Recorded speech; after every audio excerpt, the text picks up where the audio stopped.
Hi, welcome back to Miracle Minds. In this segment, we'll focus on education, life skills, sports, and personal achievements of Mr. Ravi Surampudi.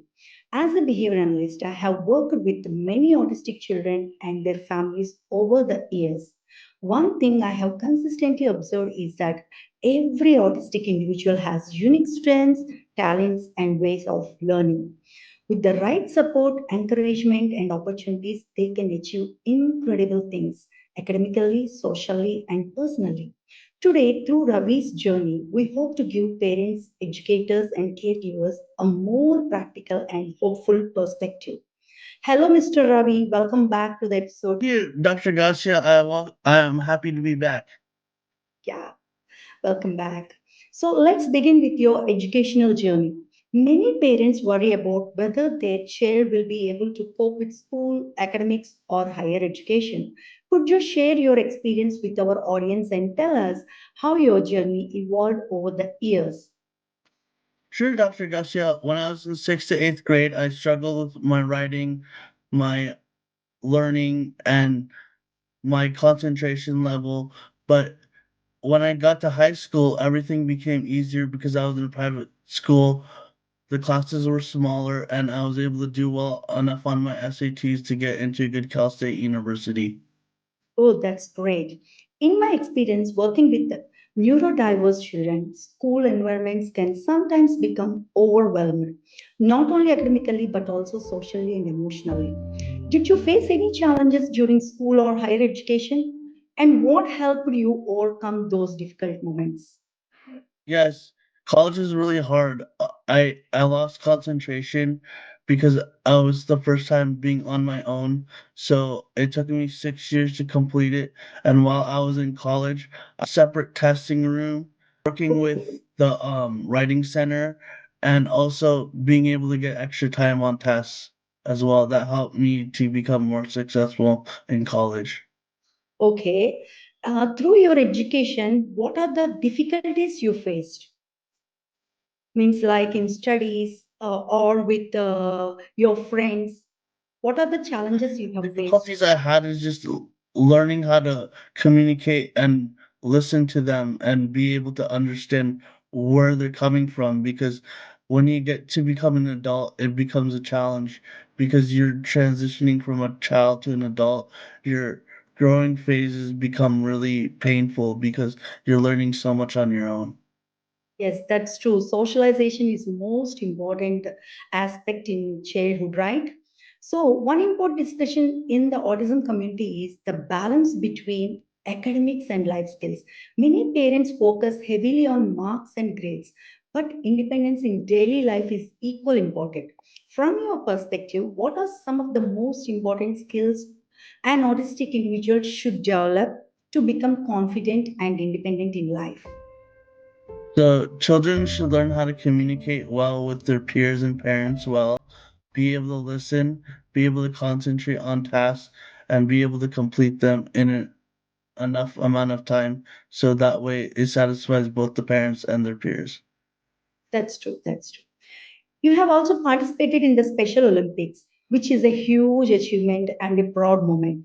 Could you share that experience with us? How did it influence your confidence, personality, and outlook on life? Sure, I can talk about Special Olympics. I started Special Olympics when I was in Boston, Massachusetts. I played flag football, basketball, and ran track.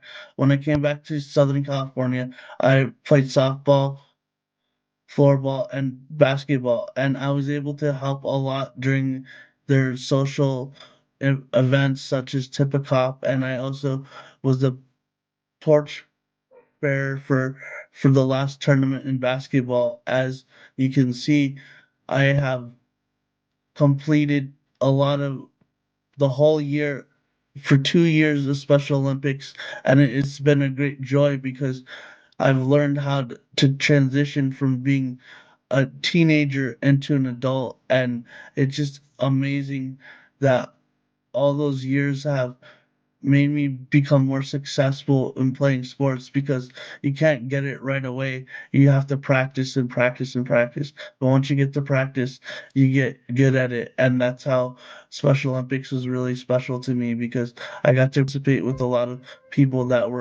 uh that were on the spectrum, and then they learned how to get better at the sport because they were listening to their coaches. Yes, I think you have enjoyed in physical activities and Olympics than academics, right? Yes. Okay, as professionals, we often recommend sports and physical activities because they help children not only physically but also useful for emotional and social development. Then, many parents hesitate to involve their children in sports because they fear their child may struggle socially, emotionally, or competitively, and sometimes it wastes of time. But in reality, sports can become a powerful tool for community discipline and communication, confidence, and emotional regulations. From your experience, how can sports positively impact children with autism? Well, children with autism have to learn how to fail at some point. If they fail at sports and then they learn from their coaches how to play the sport, that's how they get better. Like you get better with failure, and then once you become successful, then you overcome all the failures. So children have to understand, like, they're not going to get the best marks or the best results in sports right away, or even in school. They have to work at it. And once they work at it, the results will come. Yes, I think one beautiful message from your journey is that achievement does not always follow a traditional path. Every child learns differently, right? Grows differently and succeeds differently. What matters most is understanding their strengths, supporting their challenges, and giving them opportunities to grow with confidence. So, thank you, Ravi. Thank you for sharing such a wonderful message to our audience. And this is Miracle Minds, and we'll see you in the next session. Thank you once again for being with us. To everyone watching, if this session helped you, inspired you, or gave you clarity, please share it with someone who might need it. Together, let's build awareness, understanding, and a more inclusive world. Thank you. Thank you so much, Ravi, once again. Thank you, Dr. Agassia.